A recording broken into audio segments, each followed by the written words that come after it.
Глава 2. Видящий сон и видимое во сне. Я подъехал к дому Дона Хуана на рассвете. По дороге я переночевал в мотеле с таким расчетом, чтобы приехать пораньше и не разбивать день. Дон Хуан был где-то за домом и вышел ко мне, когда я его окликнул. Он тепло приветствовал меня и сказал, что рад меня видеть. Затем он сделал замечание, которое должно было заставить меня почувствовать себя легко, но произвело противоположное действие. «Я услышал шум мотора», — сказал он с улыбкой, «и поэтому спрятался за домом, чтобы ты, чего доброго, не испугался, увидев меня на пороге».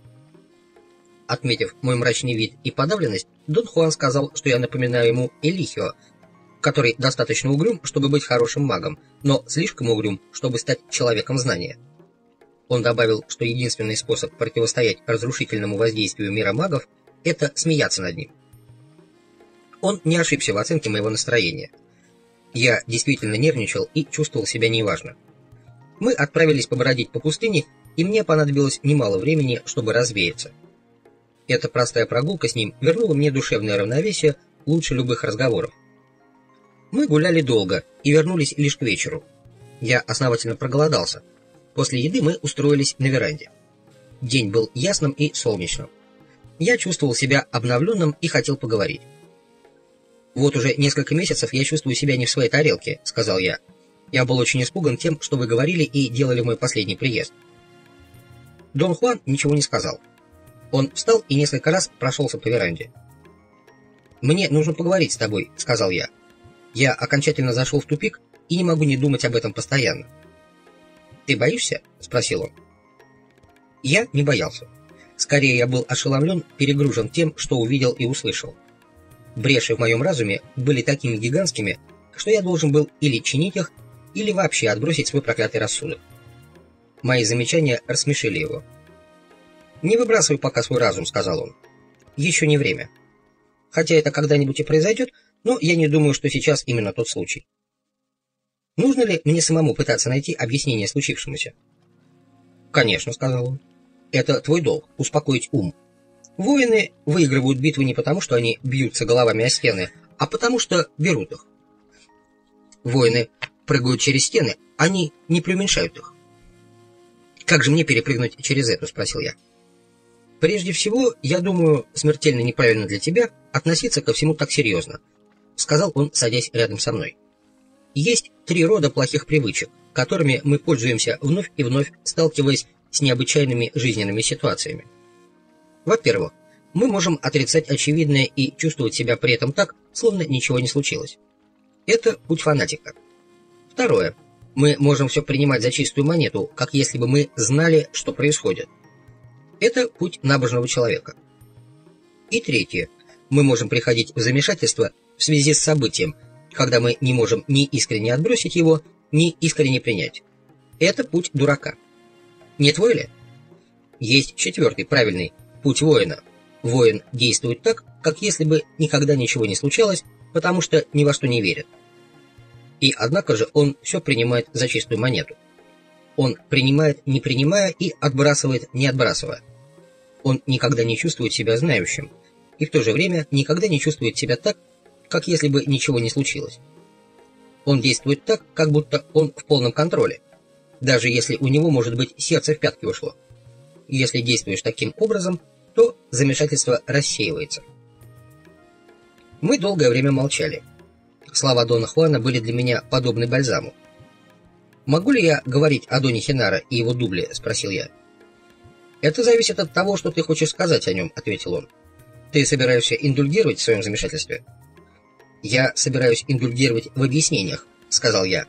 «Я в замешательстве потому, что не осмеливался приехать к тебе, а больше мне не с кем поговорить о своих затруднениях и сомнениях».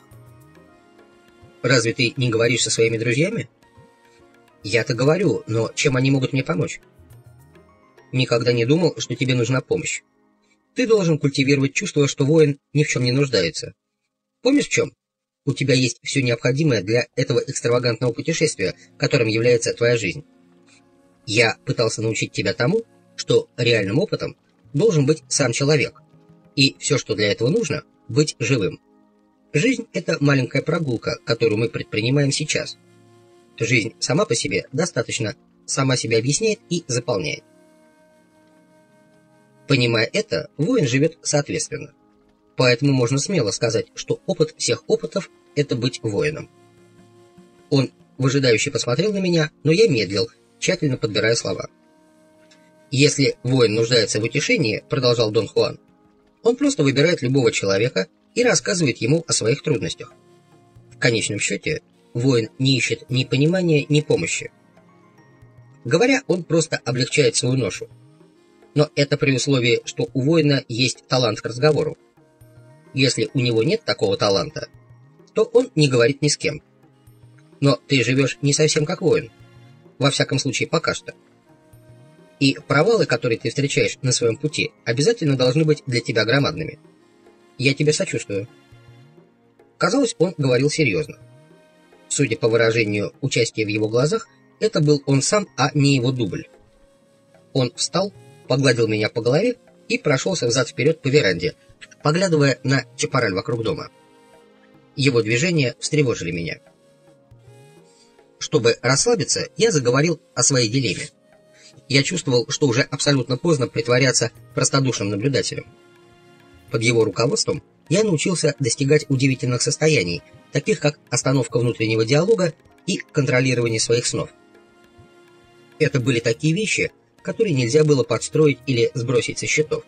Я следовал его советам, хотя и не всегда буквально, и частично преуспел в разрушении ежедневной рутины и распорядков. Принятие ответственности за свои поступки, стирание личной истории. И, наконец, я пришел к тому, что еще несколько лет назад приводило меня в ужас. Отныне я мог оставаться в одиночестве без утраты ощущения физического или эмоционального комфорта. Пожалуй, это было моим самым впечатляющим достижением. С точки зрения моего прежнего «я», долго находиться в одиночестве и не сойти с ума было немыслимым. Я остро чувствовал изменения, которые происходили в моем образе жизни и мировоззрении. И поэтому я понимал, что моя реакция на откровение Дона Хуана и Дона Хинаро о дубле была несколько преувеличенной и неадекватной. «Что со мной не так?» — спросил я. «Ты индульгируешь», — бросил он. «Ты считаешь, что индульгировать в сомнениях и размышлениях — это признак чувствительного человека. Ну, так я тебе скажу правду. Ты очень далек от того, чтобы быть чувствительным. Поэтому зачем ты притворяешься? Однажды я говорил тебе, что воин в смирении принимает себя таким, каков он есть. Ты так говоришь, словно я намеренно обманываю самого себя, сказал я. Мы обманываем самих себя намеренно, сказал он. Мы осознаем свои действия, но наш маленький ум превращает себя в монстра, каковым он себя воображает. Однако он слишком мал для такой большой формы. Я объяснил ему, что моя дилемма, пожалуй, еще более сложна, чем ему кажется. Я сказал, что до тех пор, пока он и Дон Хинаро были для меня людьми, подобными мне, их высший контроль делал их образцом для моего собственного поведения. Но если они являются людьми, совершенно отличными от меня по сути, то я не могу больше воспринимать их как пример, а только как нечто чуждое и странное, подражать чему невозможно при всем желании. «Хинаро — человек», — сказал Дон Хуан ободряющим тоном. «Правда, он уже больше не такой человек, как ты, но это его достижение, и это не должно возбуждать в тебе страх. Если он другой, то тем больше причин восхищаться им». «Но его отличие — это не человеческое отличие», — сказал я. «А что же это, по-твоему, такое? Разница между человеком и лошадью?» «Не знаю, но он не такой, как я». Однако когда-то он был таким. Но могу ли я понять его изменения? Конечно, ты и сам меняешься. Ты хочешь сказать, что я разовью дубль? Никто не развивает дубль. Это просто способ говорить.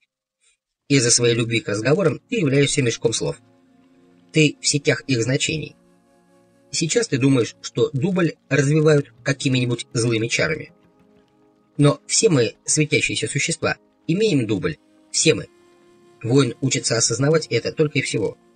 Есть, видимо, почти непроходимые барьеры, охраняющие это осознание, но этого можно было бы ожидать.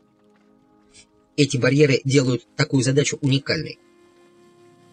Почему я так боюсь этого, Дон Хуан? Потому что ты думаешь, что дубль — это то, что означают слова. Двойник или какой-то другой ты. Я выбрал это слово только для описания. Дубль — это ты сам, и к нему нельзя подходить никаким другим образом. Что если я не хочу его иметь? Дубль — это не дело личного выбора. И точно так же не нам решать, будем ли мы учиться знанию магов, которое ведет к такому осознанию. Ты никогда не задавал себе вопрос, почему именно ты? Все время. Я сотни раз задавал этот вопрос и себе, и тебе тоже, но ты так и не ответил. Я имею в виду, что ты должен задавать себе этот вопрос не как требующий ответа, а в смысле размышления воина над его огромной удачей. Удачей от того, что он нашел вызов. Превратить это в обыкновенный вопрос – средство обычных рассудительных людей, которые хотят, чтобы ими восхищались или жалели их. Меня не интересует такого рода вопрос, потому что нет способа ответить на него. Избрать тебя было решением силы. Никто не может изменить планов силы. Теперь, когда ты выбран, ты уже ничего не сможешь сделать, чтобы остановить выполнение этого плана. Но ты сам говорил мне, Дон Хуан, что всегда можно потерпеть поражение. Это верно. Каждый может потерпеть поражение. Но я думаю, ты имеешь в виду что-то другое. Ты хочешь иметь свободу потерпеть поражение и закончить все на своих собственных условиях. Слишком поздно. Воин находится в руках силы, и его единственная свобода заключается в том, чтобы вести безупречную жизнь. Нет никакого способа разыграть победу или поражение. Твой рассудок, для того чтобы отказаться от целостности самого себя, может захотеть, чтобы ты проиграл битву и упал. Но есть контрмера, которая не позволит тебе провозгласить ложную победу или ложное поражение. Если ты думаешь, что можешь отступить в гавань поражения, то ты не в своем уме. Твое тело будет стоять на страже и не позволит тебе пойти этим путем. Он тихонько засмеялся. «Почему ты смеешься?» — спросил я. «Ты в ужасном положении», — сказал он. «Тебе слишком поздно возвращаться, но слишком рано действовать. Все, что ты можешь, это только наблюдать. Ты похож на младенца, который уже не может вернуться в материнское лоно, но еще не может ни резвиться, ни тем более действовать самостоятельно. Все, что может ребенок, это наблюдать и слушать рассказы о действиях. Ты сейчас как раз в таком положении. Ты не можешь вернуться в лоно своего прежнего мира, но в то же время не можешь действовать с силой. Ты можешь лишь наблюдать за поступками силы и слушать сказки о силе. Дубль – одна из таких сказок. Ты это знаешь, и именно поэтому твой разум настолько этим захвачен. Притворяясь понимающим, ты лишь бьешься головой о стену. Могу сказать тебе только то, что дубль, хоть к нему и приходит через сновидение, реален настолько, насколько это возможно. Согласно тому, что ты мне рассказал, Дон Хуан, дубль может совершать поступки. Может ли в таком случае дубль... Он прервал меня, напомнив, что неуместно ссылаться на его рассказы, так как я видел дубля собственными глазами.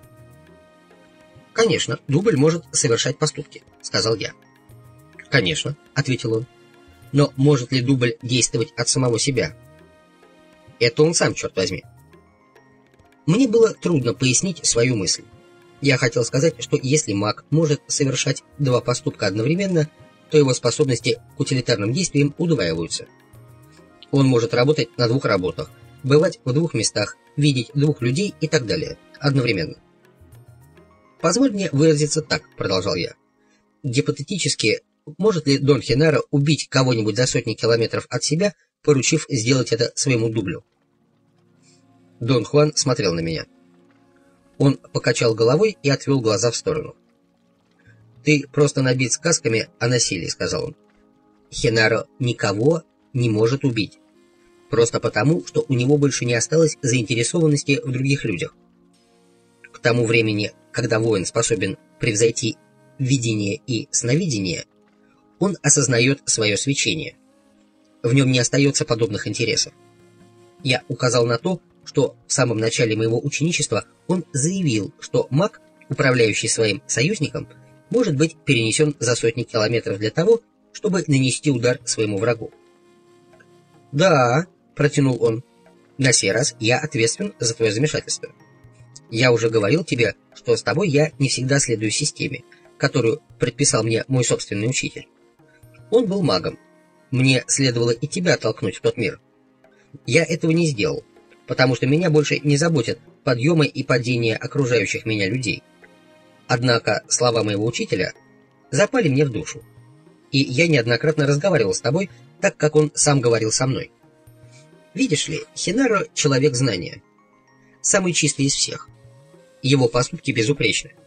Он вне обычных людей и магов. Его дубль — это выражение его радости и юмора. Так что он, пожалуй, не сможет использовать его для создания или разрешения ординарных ситуаций. Насколько я знаю, дубль — это осознание нашего состояния как светящихся существ. Хинаро, как дубль, может делать все, что угодно, и тем не менее он предпочитает быть ненавязчивым и мягким. Я ошибался, введя тебя в заблуждение заимствованными у моего учителя словами. Мой учитель не был способен на те эффекты, которые создает Хинаро. Для моего учителя, к несчастью, очень многие вещи остались, как и для меня, только сказками о силе. Я почувствовал себя обязанным отстаивать свою точку зрения. Я сказал, что говорил в гипотетическом смысле.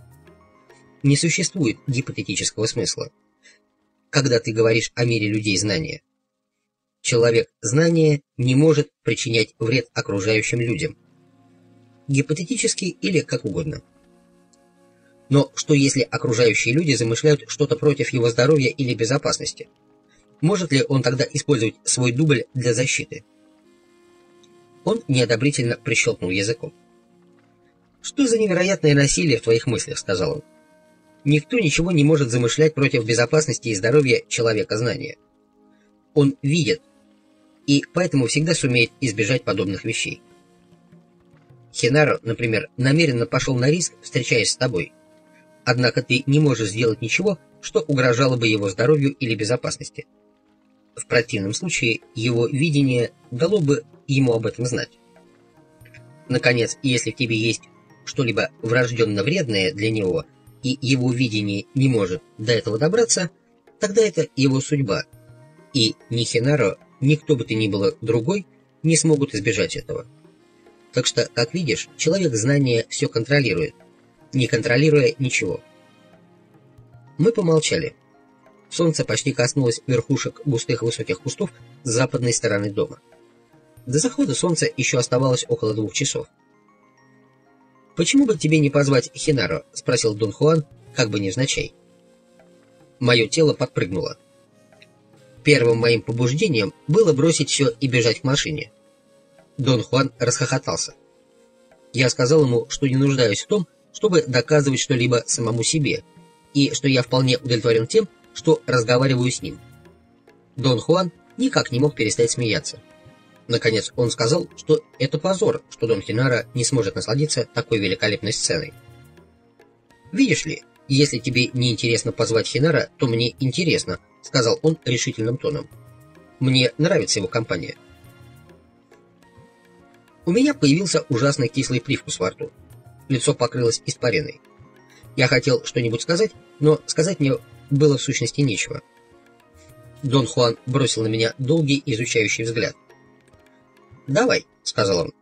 «Воин всегда готов. Быть воином — это значит просто желать им быть. Это скорее бесконечная битва, которая будет длиться до последнего момента. Никто не рождается воином. Точно так же никто не рождается разумным существом. Мы сами себя делаем, тем и другим. Подтянись, я не хочу, чтобы Хинаро видел тебя таким дрожащим». Он поднялся и прошелся взад и вперед по чистому полу веранды. Моя нервозность была настолько интенсивной, что я не мог больше писать и вскочил на ноги. Дон Хуан заставил меня бежать на месте, обратясь лицом к западу. Он уже заставлял меня проделывать это ранее в различных обстоятельствах. Сутью этого бега было извлечь силу из сгущающихся сумерек. Подняв руки кверху с растопыренными веером пальцами, надо было с силой сжать их, когда руки находились в средней точке между горизонтом и зенитом. Упражнение подействовало, я почти сразу же успокоился и собрался. Я не мог не удивляться тому, что случилось со старым мной. который никогда раньше не мог расслабиться, выполняя эти движения, казавшиеся столь простыми и идиотскими. Я хотел сконцентрировать внимание на той процедуре, которой Дон Хуан без сомнения воспользуется для вызова Дона Хенаро. Я предвидел кое-какие невероятные действия. Но Дон Хуан встал на краю веранды, приложил руки к рту и закричал: «Хенаро, иди сюда!» Через секунду Дон Хенаро вышел из чапараля. Оба они сияли. Они практически танцевали передо мной. Дон Хенаро приветливо поздоровался со мной, а затем уселся на молочный бидон. Со мной было что-то не так. Я не был озадачен, был как будто спокоен, но какое-то невероятное состояние безразличия и оцепенения охватило меня. Казалось, я наблюдал за сценой со стороны. Без всяких церемоний я стал рассказывать Дону Хенаро, что за время своего последнего визита он напугал меня чуть ли не до смерти, и что даже во время моих опытов с психотропными растениями я не бывал в состоянии такого полного хаоса. Оба они приветствовали мои заявления, как будто я делал их специально для того, чтобы их рассмешить. Я засмеялся вместе с ними. Они смеялись над моим ошеломленным видом, тыча в меня пальцами и подшучивая, как над пьяным. Что-то во мне отчаянно боролось, пытаясь превратить все это в знакомую ситуацию. Мне явно хотелось быть озабоченным и испуганным. В конце концов, плеснув мне в лицо водой, Дон Хуан велел сесть и записывать. Он в очередной раз повторил, что если я не буду писать, то умру. Действительно, стоило мне записать первые несколько слов, как я начал приходить в себя. Казалось, что-то вновь становилось кристально ясным. Что-то, мгновение назад бывшее мутным и немым. Я пришел в себя, и ко мне вернулись все мои обычные страхи. Как ни странно, меня это устраивало больше, чем не быть испуганным. Узнаваемость моих прежних реакций, даже не слишком приятных, была восхитительным лекарством. Наконец до меня дошло, что Дон Хенаро просто вышел из чапараля. На этот раз я решил отказаться от анализа и ни о чем не спрашивать, а просто быть молчаливым свидетелем. «Хенаро прибыл вновь только ради тебя», — сказал Дон Хуан. Дон Хенаро сидел на старом молочном бидоне, прислонившись спиной к стене. Он изображал всадника, покачиваясь и держа перед собой воображаемую уздечку. «Это правда, Карлитос», — сказал он и придержал лошадь. Он спешился, перекинув ногу через воображаемую шею лошади. Его движения были столь совершенны, что на секунду у меня возникла полная иллюзия, что он прибыл верхом. «Хенаро пришел потому, что хочет рассказать тебе о дубле», — сказал Дон Хуан, делая вид, что уступает Дону Хенаро трибуну. Дон Хенаро поклонился, повернувшись лицом ко мне. «Что ты хочешь знать, Карлитос?» — спросил он неестественно высоким голосом. «Ладно, раз уж ты хочешь рассказать мне о дубле, то рассказывай все», — сказал я с наигранной небрежностью. Оба они покачали головой и посмотрели друг на друга. «Хенаро хочет рассказать тебе о видящем сон и видимом во сне», — сказал Дон Хуан. «Как ты знаешь, Карлитос», — сказал Дон Хенаро тоном оратора, начинающего речь, — «дубль начинается в сновидении». Он пристально посмотрел на меня, улыбнулся и перевел взгляд на мою записную книжку и карандаш. «Дубль — это сон», — сказал он, потянувшись. Дон Хенаро встал, прошел с краю веранды и вошел в чапараль. Он стоял у куста, повернувшись к нам в профиль. Казалось, он мочился. Через секунду я заметил, что с ним происходит что-то неладное. Было похоже, что он изо всех сил пытается помочиться, но не может. По смеху Дона Хуана я понял, что это очередная шутка. Дон Хенаро изгибался так комично, что вызвал у нас настоящую истерику. Дон Хенаро вернулся на веранду и сел с лучезарной улыбкой. «Когда не можешь, то уж не можешь», — сказал он и пожал плечами. Затем, после секундной паузы, он добавил, вздохнув: «Да, Карлитос, дубль — это сон». «Ты хочешь сказать, что он нереален?» — спросил я. «Нет, я хочу сказать, что он сон», — ответил он. Тут вмешался Дон Хуан и сказал, что Дон Хенаро говорит о начальной стадии осознания нашей природы как светящихся существ. Все мы различны, и потому различны детали нашей борьбы. сказал Дон Хуан. «Однако ступени, ведущие к дублю, одинаковы для всех. Особенно первые ступени, которые еще так шатки и непрочны». Дон Хенаро согласно кивнул и сделал замечание о неопределенности существующей у мага на этой стадии. Когда это случилось со мной впервые, я не знал, что происходит. Однажды, собирая растения в горах, я добрался до места, на котором явно уже побывали другие травники. У меня уже было 2 огромных мешка лекарственных трав, и я собирался возвращаться домой. Решив отдохнуть перед обратной дорогой, я прилег у тропы в тени дерева и заснул. Вдруг я проснулся от какого-то шума и увидел, что с холма спускаются люди. Я быстро отбежал на несколько шагов и спрятался в кустах. Вдруг у меня возникло чувство, что я что-то забыл. Я глянул на то место у дороги, где я спал, и от испуга чуть не потерял штаны. Я все еще спал там. Это был я. Я потрогал свое тело. Это был я сам. Люди уже подходили к тому мне, который спал. В то время как я, который не спал, беспомощно выглядывал из укрытия. «Черт возьми», — подумал я, — «сейчас они увидят меня и заберут мешки».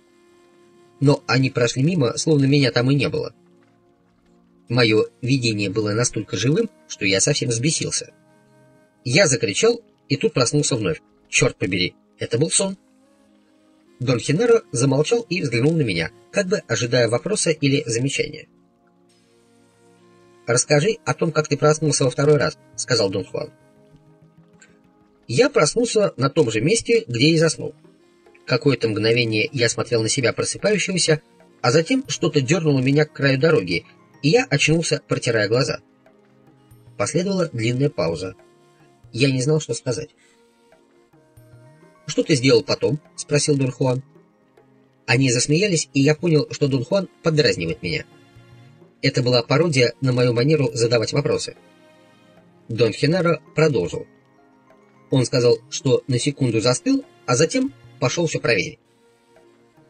«Место, где я прятался, было в точности таким, каким я его видел», — сказал он. «И люди, которые прошли мимо меня, удалялись по дороге. Я сбежал с холма и убедился, что это были те самые люди. Должно быть, они посчитали меня ненормальным. Я расспрашивал их, не видели ли они моего друга, спящего у дороги. Все они утверждали, что не видели». «Как видишь», — сказал Дон Хуан, — «все мы проходим через одни и те же сомнения. Мы боимся сойти с ума. Но, к несчастью для нас, мы все уже и так сумасшедшие». «Однако ты чуть больше сумасшедший, чем все мы», — сказал мне Дон Хенаро и подмигнул. «И более подозрительный сумасшедший». Они посмеялись над моей подозрительностью, и Дон Хенаро стал рассказывать дальше. «Все мы изрядные тупицы», — сказал он. «Так что не ты один такой, Карлитос. Пару дней я был выбит из колеи этим сном, но затем мне пришлось зарабатывать себе на жизнь и заботиться о множестве других вещей.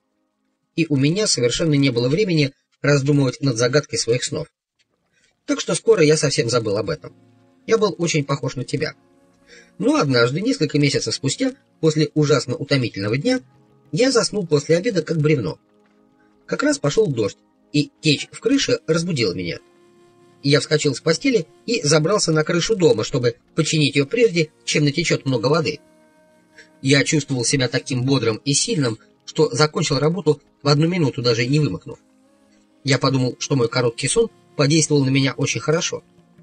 Когда я все закончил и вернулся в дом, чтобы поесть что-нибудь, то обнаружил, что не могу глотать. Я подумал, что заболел. Я собрал корни и листьев и привязал их к шее, а затем отправился в постель, но когда я подошел к своей постели, я опять чуть не уронил штаны. Я был там, в постели, и спал. Я хотел было потрясти самого себя и разбудить, но чувствовал, что это сильно не та вещь, которую я должен сделать. Поэтому я выбежал из дому. Охваченный паникой, я бесцельно бродил среди холмов. У меня не было ни малейшего представления, куда я иду. И хотя я жил там всю жизнь, я заблудился. Я шел под дождем и даже не замечал его. Похоже было, что я не могу даже думать. А затем молния и гром стали настолько интенсивными, что я проснулся опять. На секунду он сделал паузу. «Ты хочешь узнать, где я проснулся?» «Конечно, хочет», — ответил Дон Хуан. Я проснулся в холмах под дождем. «Но как ты знал, что ты проснулся?» — спросил я. «Мое тело знало это», — ответил он.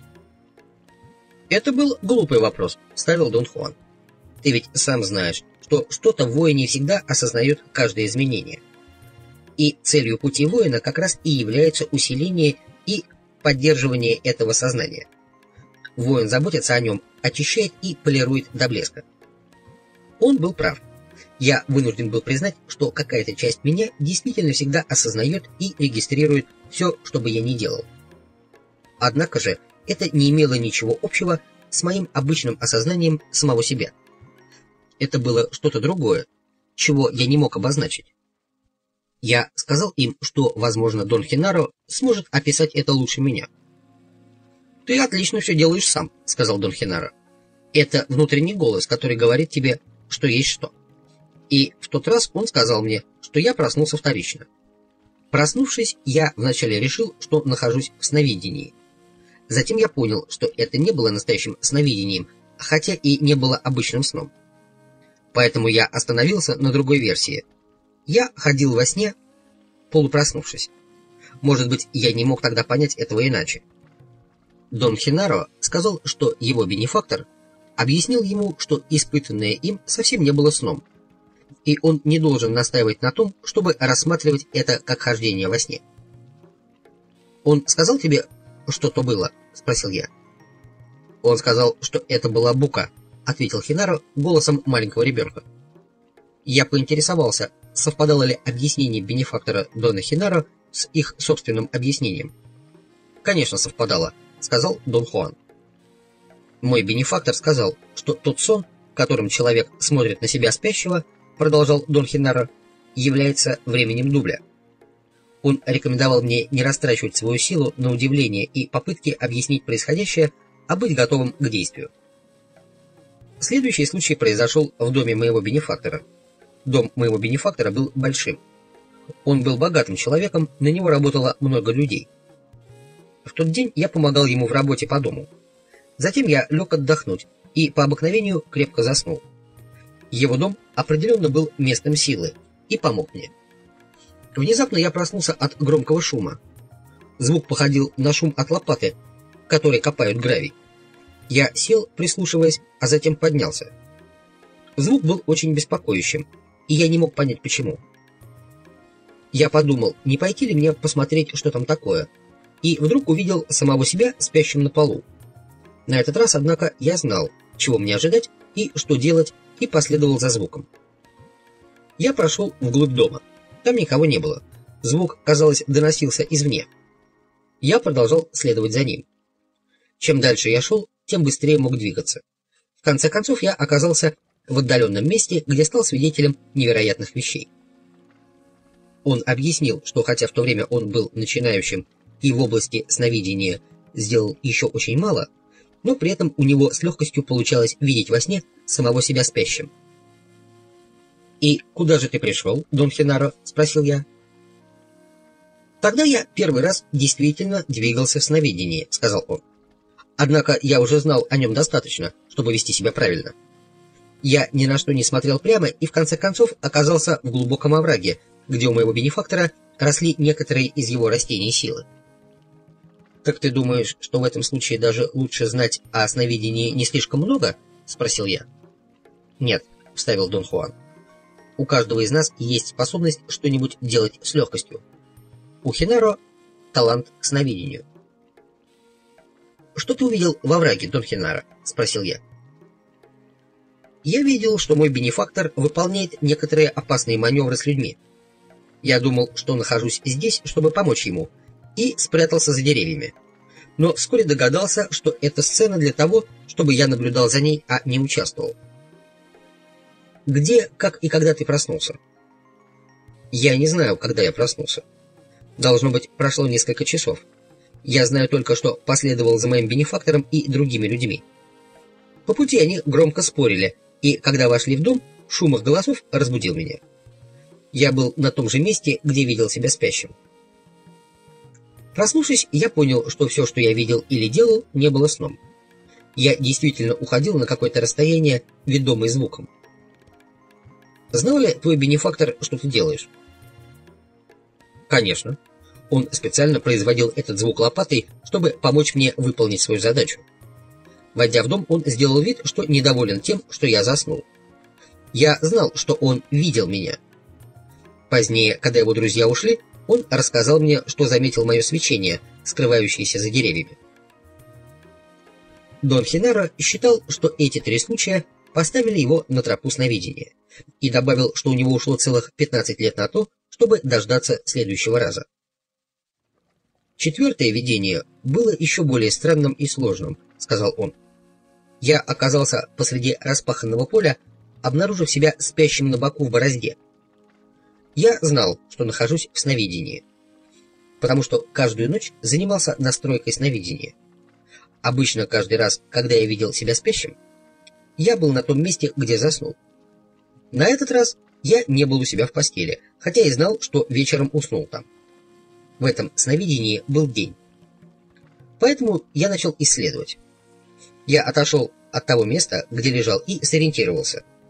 На самом деле я находился не так уж далеко от дома, милях в 2, не больше. Я прошелся вокруг, обращая внимание на каждую деталь, встал в тени большого дерева, росшего поблизости, и посмотрел через небольшую равнину на кукурузные поля, расположенные по склону холма. И тут меня поразило нечто совершенно необычное. Детали окружающего не менялись и не исчезали, как бы долго я на них не смотрел. Испугавшись, я побежал обратно к тому месту, где спал. Другой я был еще там, как и прежде. Я стал рассматривать себя.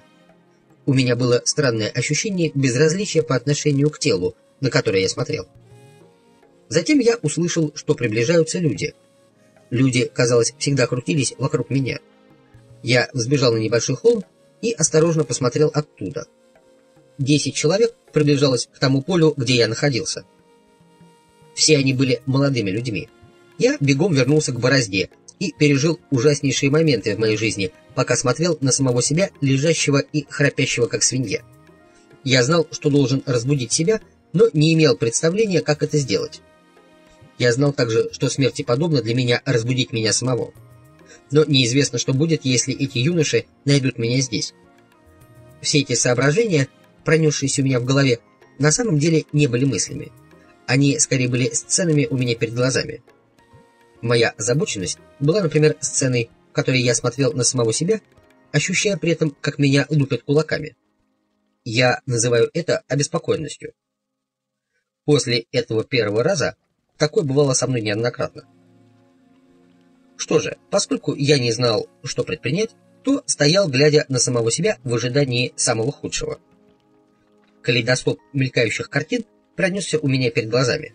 В особенности я уцепился за вид моего дома и моей постели. Картина была очень ясной.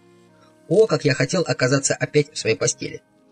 Тут вдруг я дернулся, как от удара, и проснулся. Я был у себя в постели. Очевидно, я был в сновидении. Я выскочил из постели и побежал к месту моего сновидения. Все было в точности таким, как я видел. Молодые люди работали там. Я долгое время наблюдал за ними. Это были те же самые молодые люди. Я вернулся туда к вечеру, когда все ушли, и остановился на том месте, где видел себя спящего. Да, кто-то здесь лежал. Земля была примята. Дон Хуан и Дон Хенеро наблюдали за мной. Они были похожи на 2 странных животных. По спине у меня пробежал озноб. Я был на грани индульгирования в очень рациональном страхе, что они в действительности не были людьми, подобными мне, но тут Дон Хенеро рассмеялся. «В те дни, — сказал он, — я был совершенно таким же, как ты, Карлитос.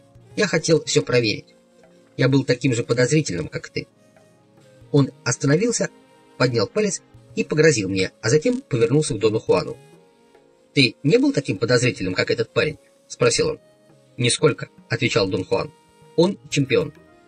Дон Хенеро повернулся ко мне и изобразил жест извинения. «Кажется, я ошибся», — сказал он. «Я не был таким подозрительным, как ты». Они тихо засмеялись, как бы не желая шуметь. Тело Дона Хуана сотрясалось от приглушенного смеха. «Это твое место силы», — сказал Дон Хенеро шепотом.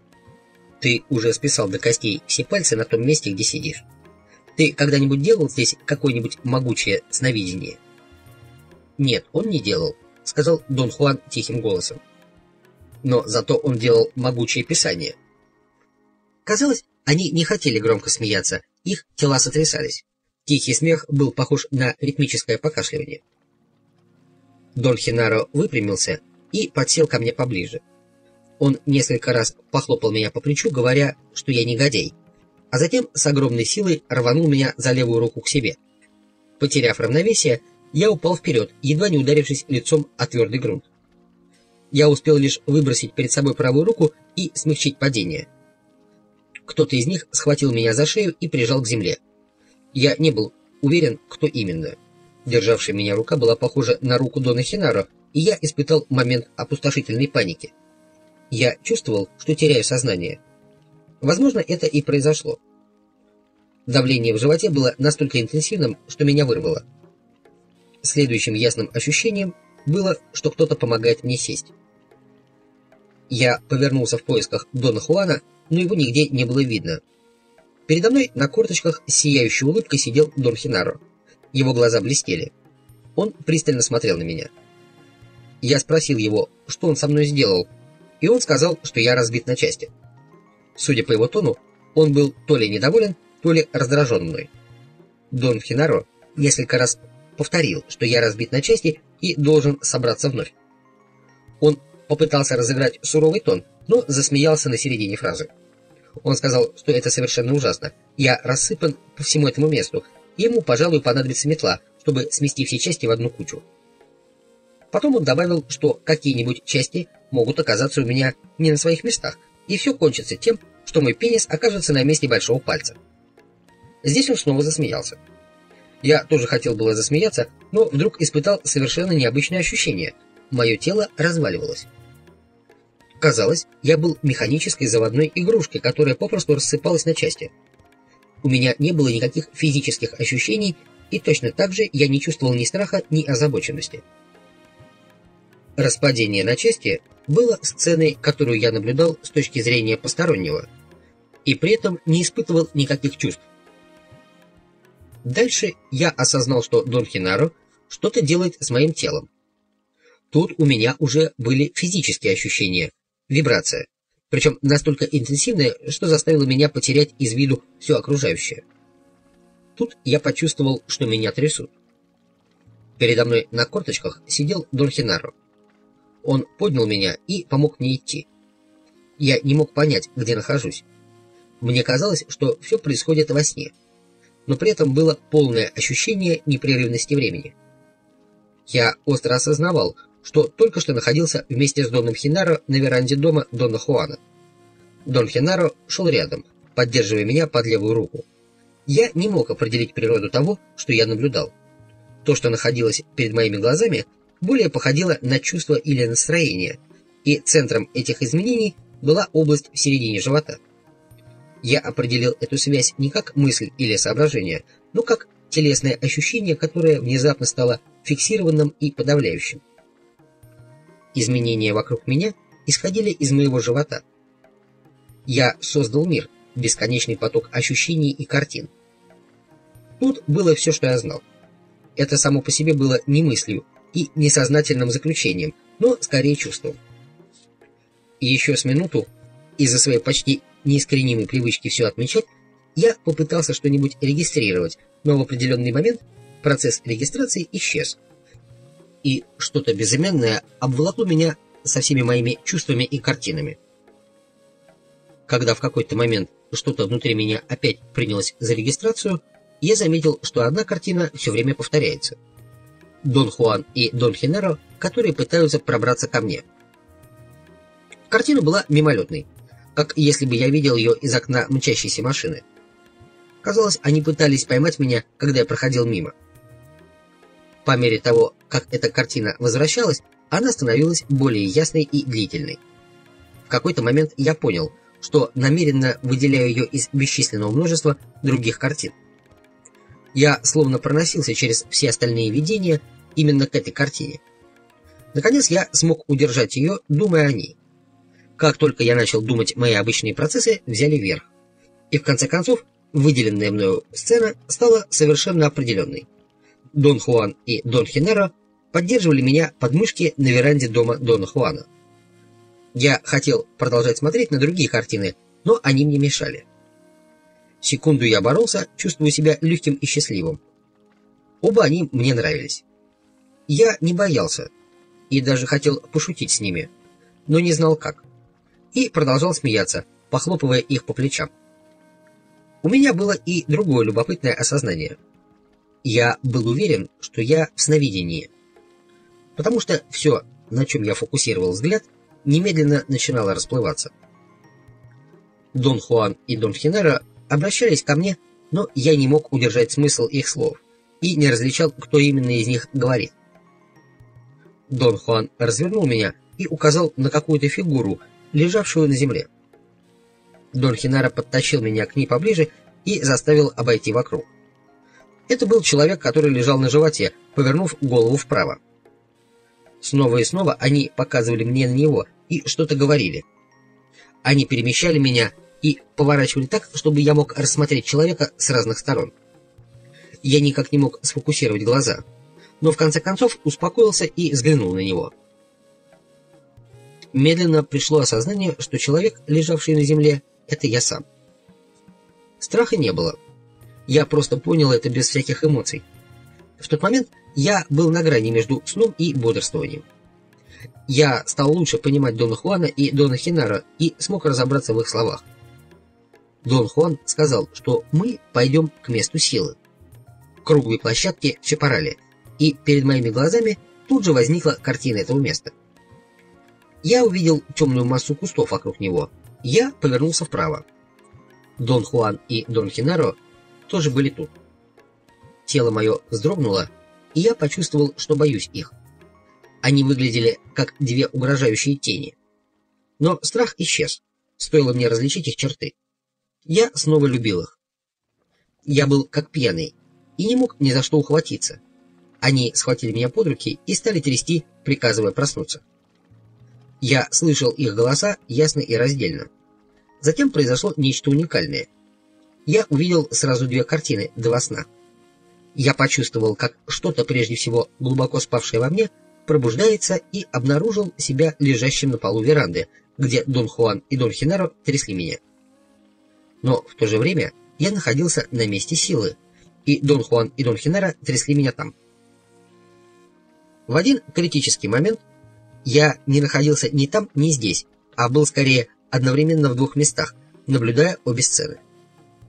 У меня было невероятное ощущение, что в тот момент я мог перейти на любую сторону.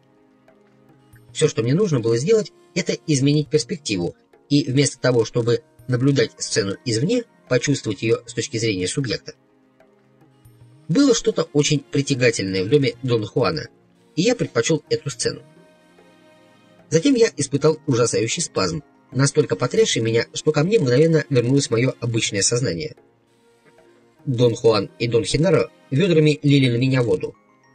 Я был на веранде дома Дона Хуана. Спустя несколько часов мы сидели на кухне. Дон Хуан велел мне вести себя так, словно ничего не случилось. Он дал мне какой-то еды и посоветовал есть побольше, чтобы компенсировать расход энергии. Когда мы принялись за еду, я взглянул на часы. Был 10 час вечера.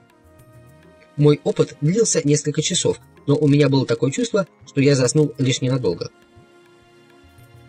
Я полностью пришел в себя, хотя все еще был каким-то оцепеневшим.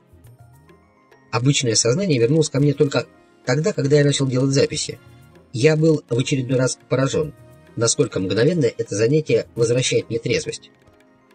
Как только я стал самим собой, немедленно хлынул поток разумных объяснений всего происшедшего. Например, я тут же знал, что Дон Хенеро загипнотизировал меня в тот момент, когда прижал к земле. Правда, я и не пытался понять, как он это сделал. Оба они истерически хохотали, когда я поделился с ними своим открытием. Дон Хенеро внимательно осмотрел мой карандаш и сказал, что он является тем ключиком, которым заводится моя основная пружина. я почувствовал замешательство, сменившееся усталостью и раздражением. В конце концов, я сорвался на крик, а они смеялись надо мной до упаду. Дон Хуан сказал, что позволительно ступить мимо лодки, но уж не настолько далеко, и что Дон Хенаро прибыл исключительно для того, чтобы помочь мне открыть тайну видящего сон и видимого во сне. Моя раздражительность достигла предела. Дон Хуан движением головы сделал знак Дону Хенаро. Они оба поднялись и повели меня за дом. Там Дон Хенаро продемонстрировал свой огромный репертуар рычания и криков различных животных и сказал, что я могу выбрать любой из них, и он научит меня его воспроизводить. После длительной практики я научился подражать ему довольно хорошо. Кончилось тем, что они смеялись до слез, наслаждаясь моим нелепым видом, а я избавился от своего напряжения, имитируя громкий крик животного. Я в шутку сказал им, что вошел в роль и начинаю бояться самого себя. Спокойная расслабленность моего тела была ни с чем не сравнима. Дон Хуан сказал, что если я усовершенствую этот крик, то смогу превратить его в действие силы или просто использовать для разрядки всегда, когда мне это будет нужно. Он предложил мне отдохнуть, но я боялся спать. Еще некоторое время я сидел рядом с ними у кухонного очага, а затем незаметно погрузился в глубокий сон. Проснулся я на рассвете. Дон Хенаро спал у двери. Казалось, он открыл глаза одновременно со мной. Я был укрыт, под головой вместо подушки лежал свернутый пиджак. Я чувствовал себя очень спокойным и хорошо отдохнувшим. Я заметил Дону Хенаро, что прошлая ночь совсем обессилила меня. Он сказал, что его тоже, а затем прошептал, как бы доверяясь мне, что Дон Хуан устал еще больше, потому что он старше. «Мы с тобой молоды», — сказал он с блеском в глазах, — «а он стар. Сейчас ему, наверное, уже около 300». Я поспешно сел. Дон Хенаро прикрыл лицо одеялом и захохотал. В этот момент в комнату вошел Дон Хуан. Я чувствовал мир и покой. Хоть однажды ничто действительно не имело значения. Мне было так легко, что хотелось плакать. Дон Хуан сказал, что прошлой ночью я начал осознавать свое свечение. Он предупредил меня, чтобы я не индульгировал в своем хорошем самочувствии, как это я делаю сейчас, иначе оно снова обратится в недовольство. «В данный момент, — сказал я ничего не хочу объяснять. Не имеет никакого значения, что Дон Хенаро сделал со мной прошлой ночью». «Я ничего с тобой не делал», — бросил Дон Хенаро. «Смотри, это я Хенаро, твой Хенаро, потрогай меня». Я обнял Дона Хенаро, и мы смеялись, как два ребенка. Он спросил меня, не кажется ли мне странным, что я могу обнять его, тогда как в прошлый раз, когда мы виделись, я не был способен к нему даже прикоснуться. Я заверил, что эти вопросы меня больше не волнуют. Дон Хуан заметил, что я индульгирую в широкомыслии и хорошем самочувствии. «Берегись», — сказал он, — «воин всегда настороже. Если ты будешь продолжать быть таким же счастливым, то выпустишь последнюю маленькую силу, которая в тебе еще осталась». «Что же я должен делать?» — спросил я. «Быть самим собой», — сказал он. «Сомневаться во всем, быть подозрительным». «Но мне не нравится быть таким, Дон Хуан». «Не имеет никакого значения, нравится тебе это или нет. Значение имеет то, что ты можешь использовать как щит. Воин должен использовать все доступные ему средства, чтобы прикрыть свой смертельный просвет, когда он открывается. Поэтому не важно, что тебе на самом деле не нравится быть подозрительным или задавать вопросы. Сейчас это твой единственный щит».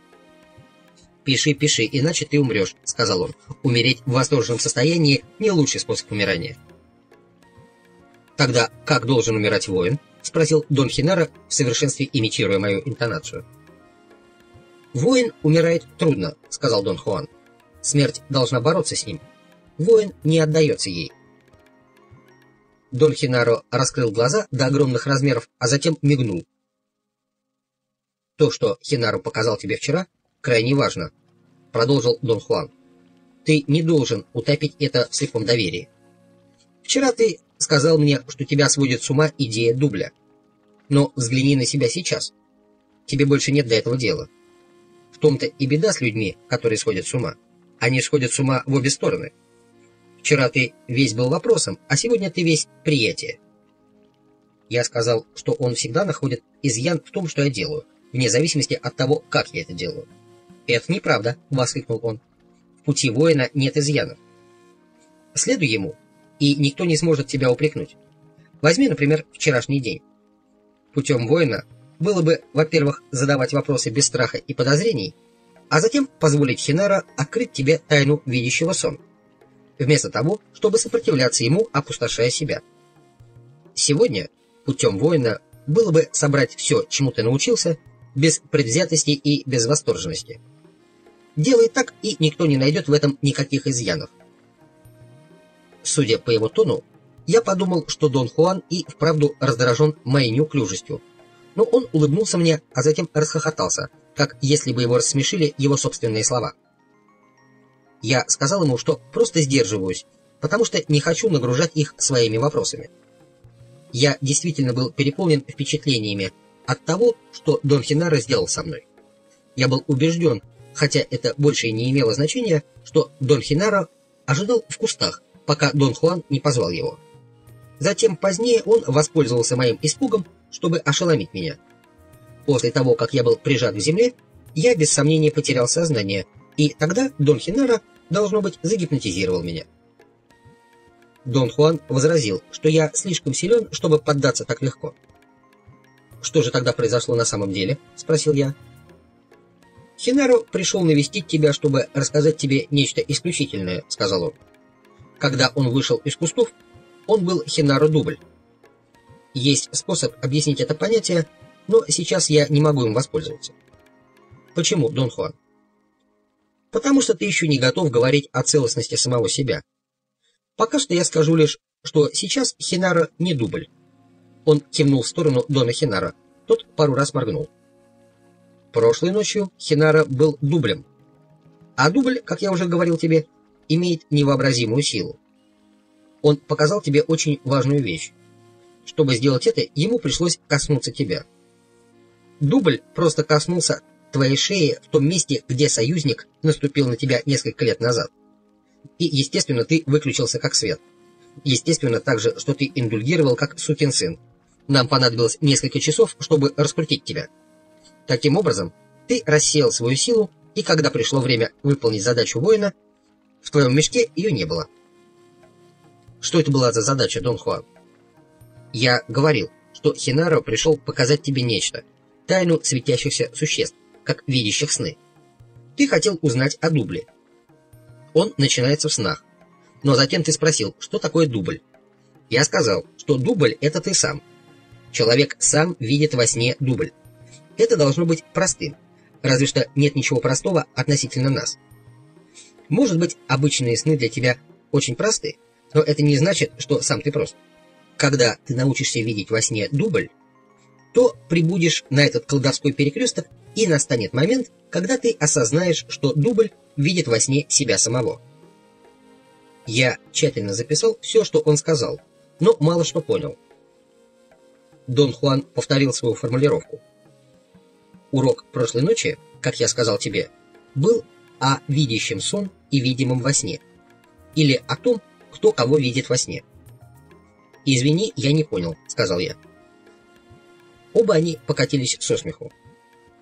«Прошлой ночью, — продолжал Дон Хуан, — ты почти выбрал проснуться на месте силы. Что ты хочешь этим сказать, Дон Хуан? Это был бы поступок. Если бы ты не индульгировал в своей обычной дурацкой манере, у тебя было бы достаточно силы, чтобы потрогать чешуйки, и ты, без сомнения, перепугался бы до смерти. К счастью или к несчастью, но, как бы там ни было, силы у тебя было недостаточно. На деле ты до такой степени растратил свою силу в бесполезном замешательстве, что тебе ее едва хватило, чтобы выжить. Поэтому, как ты можешь теперь понять, индульгировать в своих мелких уловках не только глупо и невыгодно, но и вредно. Воин, который опустошает себя, не способен выжить. Тело имеет пределы выносливости. Ты мог тяжело заболеть. И этого не случилось просто потому, что мы с Хинаро отклонили часть твоей чепухи. До меня начал полностью доходить смысл его слов. Прошлой ночью Хинаро провел тебя через сложности дубля, продолжил Дон Хуан. Только он мог сделать это для тебя. И когда ты увидел себя лежащего на земле, это не было ни видением, ни галлюцинацией. Ты мог бы понять это очень ясно, если бы не заблудился в своем индульгировании. И ты знал бы тогда, что что сам ты являешься сном, что твой дубль видит тебя во сне. Точно так же, как ты его видел во сне прошлой ночью. Но как это может быть? Никто не знает, как это происходит. Мы знаем лишь то, что это случается. Прошлой ночью у тебя было 2 сна, и ты мог проснуться в любом из них. Но у тебя было недостаточно силы, чтобы понять это. Секунду они пристально смотрели на меня. Я думаю, он понимает.